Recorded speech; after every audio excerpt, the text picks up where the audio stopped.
Chuck Norris revealed a shocking truth about Bruce Lee's death. Bruce Lee was a famous actor, martial artist, philosopher, and film director born in San Francisco, United States in 1940. This man is considered one of the most important icons in the history of martial arts and action cinema. Similarly, we can say that Chuck Norris is also an American actor, martial artist, and former karate competitor, known for his roles in action movies and television series, as well as for being an emblematic figure of popular culture for his martial arts skills and world champion on several occasions. In turn, these two iconic martial arts figures in the 1960s, when they were both rising stars, met while Lilla had become famous in Hong Kong with his films. Norris, on the other hand, was a world champion of karate, who had won several tournaments and titles in the United States and abroad, so that these two men crossed paths in a championship. Karate World Championship, where Norris was crowned world champion and performed a demonstration of his martial arts. Both were impressed by each other. After the event they met and talked about martial arts and fighting, creating a bond immediately. They soon discovered that they had a lot in common and decided to train together in Lee's backyard, who was always open to learning from others and was able to learn some valuable advice from their ace. In fact, he convinced him to practice high kick techniques. But Lee had previously believed that a martial artist should never kick above the waist. However, Norris showed him the importance of being able to kick anywhere, especially if an opponent leaves his mind open. Then, Lee realized that Norris was right, and after 6 months of training, his high kicks were just as good as Norris. Similarly, both captured their fans with their films and series. Mainly those consequences of epic martial arts, which we remember so fondly. But in 1972, Lee proposed a fight sequence that he had been waiting for a long time, this being an iconic scene and an all-time classic in The Fury of the Dragon. In that sense, the film The Fury of the Dragon. It was a huge box office success, grossing over $1.3 billion worldwide. In fact, it was the highest-grossing film of 1972 in Hong Kong and the highest-grossing film in the history of that country until then. But unfortunately, just 1 year after the premiere of his film Fury of the Dragon, on July 20th, 1973, Bruce's life was extinguished in an unexpected way that no one could imagine. At the young age of 32, on a normal day of work and meetings while in Hong Kong, a place where several of his films were made. However, Norris has his own theory surrounding Lee's unexpected departure.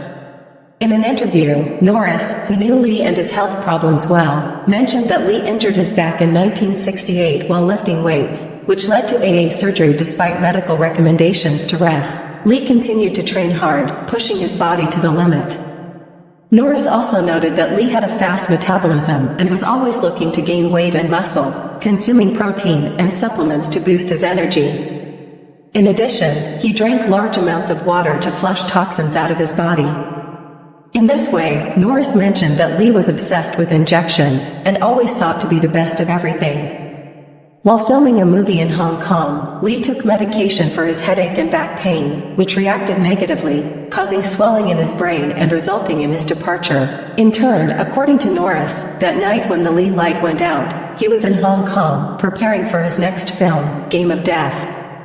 I was working with an actress named Beatty, where he got a severe headache and asked Barry to give him one of his painkillers. However, Norris said Lee was allergic to aspirin, that he didn't know the pill had it. In that sense, he commented that the combination of the drug, supplements, and water caused a reaction in Lee's body, resulting in cerebral edema or swelling of the brain. In addition, he said that Lee lay down on Barry's bed and never woke up again. Cerebral edema is a serious condition that causes fluid to build up in the brain. This causes an increase in pressure inside the skull. This can damage brain cells and reduce blood flow and oxygen. However, after Lee's untimely departure, Norris paid tribute to Lee in several interviews and publications, writing Lee as a phenomenon and genius who revolutionized martial arts and cinema. He also said that Lee was a humble and generous person who taught him a lot and inspired him to improve. Norris also wished he had seen Lee grow up and achieve greater success, but he left very soon. Norris also maintained a close relationship with Lee's family, especially with his son Brandy, who was only 8 years old when his father went out. However, various theories and rumors have surfaced about the circumstances of his departure, including speculation about possible conspiracies and unsolved mysteries. We ask for your continued support by liking, commenting, and sharing the video. Your engagement fuels our passion and helps us reach more hearts and minds. Your feedback is invaluable, so please share your thoughts in the comments section. Has Chuck Norris ever acknowledged that Bruce Lee could beat him in real-life fight? Bruce Lee and Chuck Norris are two of the most well-known martial artists of the 20th century. Both men were renowned for their commitment to martial arts and for their success in the film industry. They fought in one of the most well-known fight scenes in the movie The Way of the Dragon, 1972. Bruce and Chuck met in the late 1960s and remained close friends until Lee's tragic death in 1973. As is to be expected when two martial artists spend time together, they also trained and sparred to some extent. In the years since Bruce's death, Chuck has always talked of him with awe and affection. Chuck is frequently asked if he would have won a battle against Bruce, but he never really responds seriously and stays quiet about it. Maybe out of a desire to avoid upsetting his close friend. In 2011, Chuck published the following in his World Net Daily column. In a true competition, would I have defeated Bruce Lee or not? I apologize for using another Bruceism in my response. Showing off is the fool's idea of glory. Black Belt Magazine. Chuck has consistently praised Bruce's physical prowess and martial arts abilities, even though he has not stated clearly if he thinks he would have defeated Lee in combat. Chuck discussed Bruce's belief in never being restricted to a single martial arts style in an interview with Jeff Thompson for Front Magazine in 2009. He moved extremely quickly. He also had a highly open mind and learned from everyone.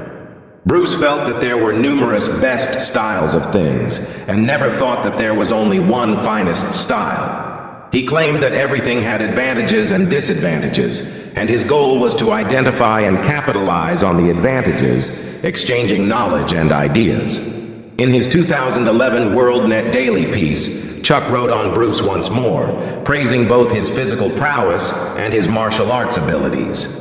In actuality, Lee was a strong opponent with a well-defined body and style. I had a great time sparring and hanging out with him. Both at home and in the ring, he exuded the same warmth and charisma that he did on screen. His wit and confidence were brilliant, and occasionally even incapacitating to others. Lee was very powerful for his height, nimble, and quick. Black Belt Magazine stated, "Thus, it is evident that Chuck still holds his friend in high regard, and Bruce's influence on Norris endures to this day. Since his martial arts films revolutionized the genre and captivated the attention of both young and old, Bruce would go on to become an icon to millions of people worldwide. In his own right, Norris had a lot of success on screen, and I have no doubt that he is confident enough in his abilities and legacy to not care if Bruce was better than him in the ring, on screen, or in any other way.